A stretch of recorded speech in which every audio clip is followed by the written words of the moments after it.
When you're not patient with your people, that's when they start looking for other solutions and other places to work.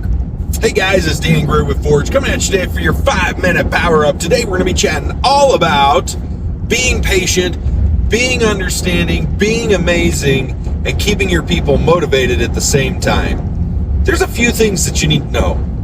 Great leaders don't just motivate people to do the bare minimum. They motivate them to do more than what's required of them. They motivate them to go the extra mile. And it's not just great leaders that do it.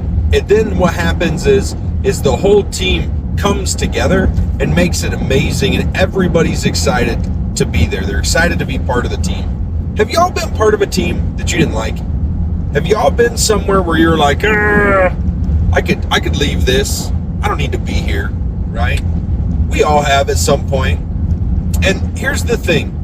When you realize that you're in that, you start hunting for a way out. You don't just stick around. Hardly anybody will see a problem, see a team that they don't like, be a part of a team that they don't like for very long at all. Usually it's like 3 to 6 months.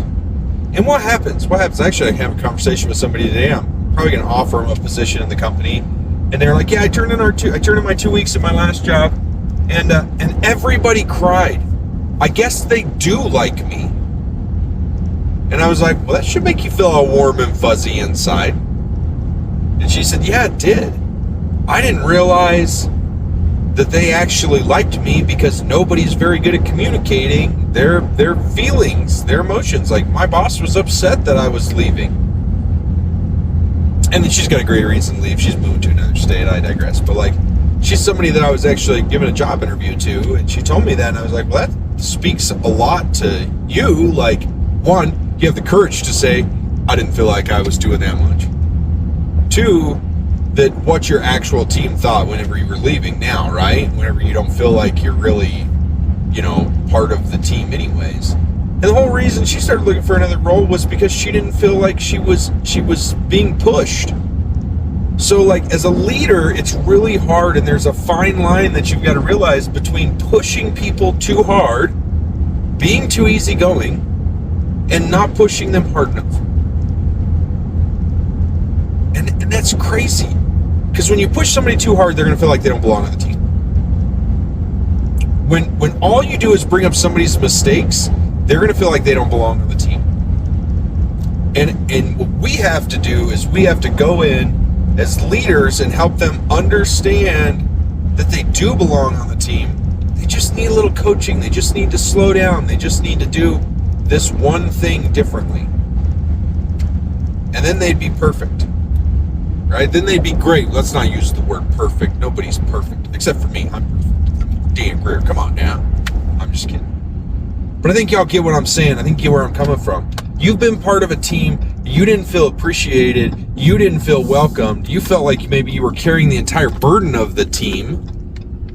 And what happened? What happened? You left, right? Yeah, it snowed. You just saw the snow flying out behind me. You left that team. You're like, I don't need to stick around for this crap. And you're out. Boom, bolted. Gone. And when you're part of a team that you feel appreciated in, you will work twice as hard as if you don't feel appreciated. Truth? Right? You can all agree with me there. The other thing is as a leader, how you encourage people to move forward is crazy, because a lot of times people don't feel welcome because they're not being pushed hard enough. Or they leave a team because they feel like, I'm not really contributing. And they just want to be pushed harder. And that's the type of people we want on our team, is the people who want to be pushed harder. Because here's the thing. I know for a fact I get more done before 8 a.m. than most people do before 5 p.m. And by noon, I've accomplished more than they have in 3 days of the week. Some days I'm slow. Some days I don't write a 100-page book before like Wednesday. You know what I mean? Like this last week, I actually wrote a book.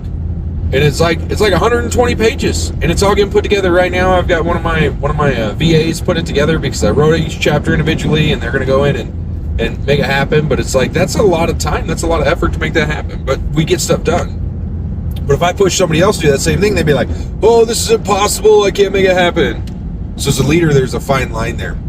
You guys, that's it for today. What I want to do is I want to encourage you to be the best leader you can be. You don't have to be better than me. You don't have to be better than you. You just want to be the best leader you can be.